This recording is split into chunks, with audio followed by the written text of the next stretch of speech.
শেরপুরের নালিতাবাড়ীতে পহেলা মে মহান আন্তর্জাতিক শ্রমিক দিবস উদযাপন উপলক্ষে র্যালি, আলোচনা সভা ও দোয়া অনুষ্ঠিত হয়েছে। জেলার ট্রাক, ট্যাঙ্ক, লরি ও কভার্ড ভ্যান চালক শ্রমিক ইউনিয়নের আয়োজনে বুধবার সকালে সংগঠনটির কার্যালয়ে জাতীয় ও সংগঠনের পতাকা উত্তোলনের মাধ্যমে দিবসটির শুভ সূচনা করা হয়।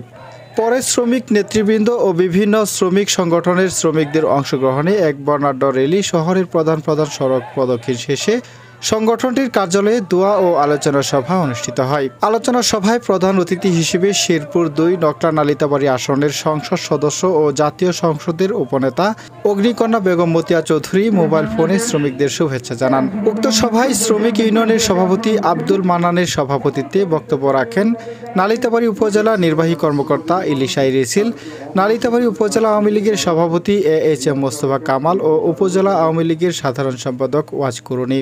কামরুল হাসান জাবেদের সঞ্চালনায় এতে আরও বক্তব্য রাখেন নালিতাবাড়ী পৌর মেয়র আবু বকর সিদ্দিক, নালিতাবাড়ী উপজেলা পরিষদ নির্বাচনী প্রার্থী হাজী মোশাররফ হোসেন ও বাংলাদেশ পূজা উদযাপন পরিষদের কেন্দ্রীয় কমিটির সাংগঠনিক সম্পাদক বাবু গোপাল চন্দ্র সরকার, উপজেলা ট্রাক মালিক সমিতির সভাপতি অরুণ চন্দ্র সরকার, সাধারণ সম্পাদক শামসুল আলম সওদাগর, শ্রমিক ইউনিয়নের উপদেষ্টা আনোয়ারুল মঞ্জিল প্রমুখ। এছাড়াও উপস্থিত ছিলেন প্যানেল মেয়র সুরঞ্জিত সরকার বাবলু ও বিভিন্ন সংগঠনের নেতৃবৃন্দ। একই সময় সভায় বিভিন্ন সংগঠনের নেতা ও কর্মীদের উপস্থিতিতে আসন্ন উপজেলা পরিষদ নির্বাচনের প্রার্থী হাজী মোশাররফ হোসেনের পক্ষে সমর্থন জানানো হয়। উজ্জ্বল, গ্লোবাল নিউজ বাংলা। উনি আজকে মসজিদ মাদ্রাসায় আমাদের হুজুররা রয়েছেন, হুজুররা বিশ্লেষণ দিতে পারবেন, ব্যাখ্যা দিতে পারবেন। উনি ইতিমধ্যে বিভিন্ন মসজিদ মাদ্রাসা হাজী মোশাররফ সাহেবের কাছে যান, মসজিদ কমিটি যান, মাদ্রাসা কমিটির লোকজন যান, উনি ওনার সাধ্যমতো উনি দান করে থাকেন। কিন্তু উনি কি ইচ্ছা করে দান করে? দান দুই প্রকার।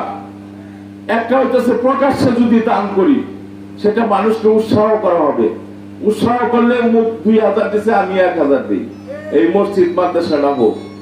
মসজিদ মাদ্রাসা মন্দির গির্জা এটা প্রত্যেকটা মানুষের অর্থের সাহায্যের সহযোগিতায় চলে কিনা? আপনি কোন মসজিদ মাদ্রাসায় সহযোগিতা করেন না, বিভিন্ন ধর্মীয় প্রতিষ্ঠানের প্রধান অতিথি হয়েছেন, বিশেষ অতিথি হয়েছেন, স্বীকৃতি দিয়েছেন, কোনদিন কোন ধর্মীয় সভায় ৫টি টাকাও সে স্বীকৃতি দেওয়ার পরেও সেই ঋণ পরিশোধ করেন না।